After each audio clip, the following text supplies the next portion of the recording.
Hey, welcome.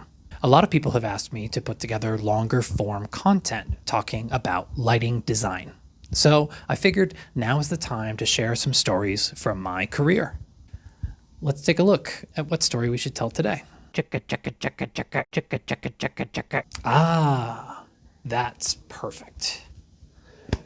Let's talk about the story of Kent and the pocket sidelights. A long time ago, in a place far, far away, I was a busser at a dinner theater. I took away people's dirty plates, I brought them salads, pretty standard kinds of stuff. It was a great job when I just needed a job to do something, because sometimes you don't need a lot of responsibility, you just need something to get through the day to day and pay some bills. If you've never worked in the service industry, the busser is the lowest tier. So there's usually bartenders, servers, and then bussers in a very general sense. And a lot of the servers and bartenders are people that used to be bussers. So sometimes they don't really respect people who are lower than them because they think they're better now. I have been a lighting designer for my entire career. Sometimes it's hard to find enough design work to pay all the bills and make all the ends meet, and so I've had to do a lot of other things over the years, and busing was just one of them. So I knew that I was doing great work, it's just that a lot of other people didn't see me as anything else besides a busser, and they treated me that way. But not everybody was disrespectful to me in my time at the dinner theater. And in fact, one of my friends, Kent, was one of the servers who was really kind to me. He taught me a lot about his experience in the service industry, and he was always happy to share a joke. So the time finally came and I got an opportunity to design at the dinner theater where I had been bussing. Finally, I got an opportunity to show what I could do and to put all my great ideas onto the stage that I had been around for so long. My friend Kent had a really important role in the show. He was the storyteller and the narrator in a lot of ways. And so he got to tell the audience a lot of things and have a lot of asides where just him and the audience were in conversation. This also happened at the end of the show. So Kent got to have one final moment, one final intimate moment as the storyteller with the audience. And what I saw was an incredible opportunity. I had noticed that the theater had these pockets around the side of the proscenium. The proscenium is the wall that separates the show from the audience, the stage from the house.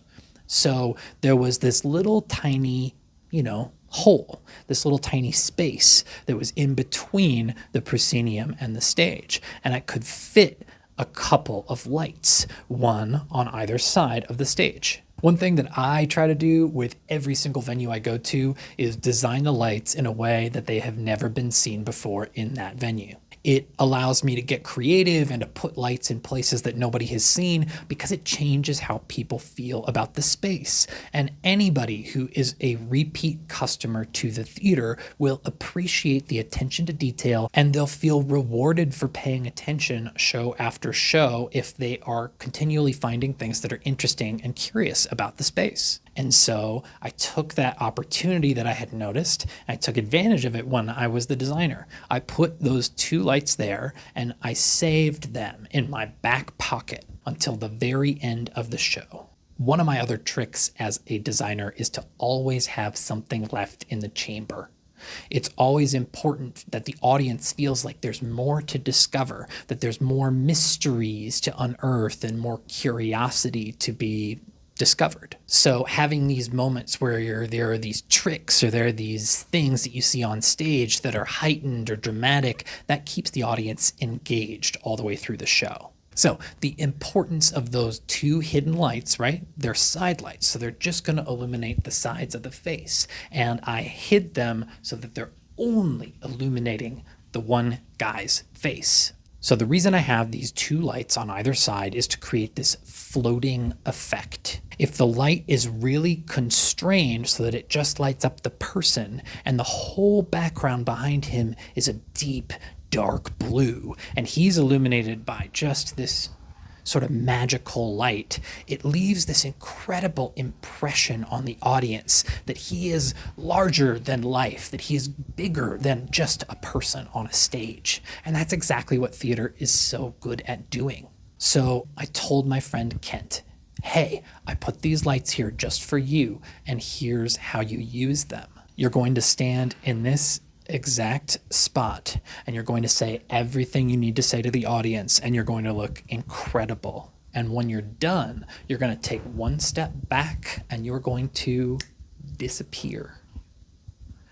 And he kind of looked a little weird at me, but he said, okay, Alex, I'll trust you. And we did the final dress rehearsal for the show with the first audience members in the house. And after that show finished and he did the trick for the very first time, he came up to me with this light in his eyes like a little boy, just so excited that this trick worked. It's magic on stage. And what is better than that?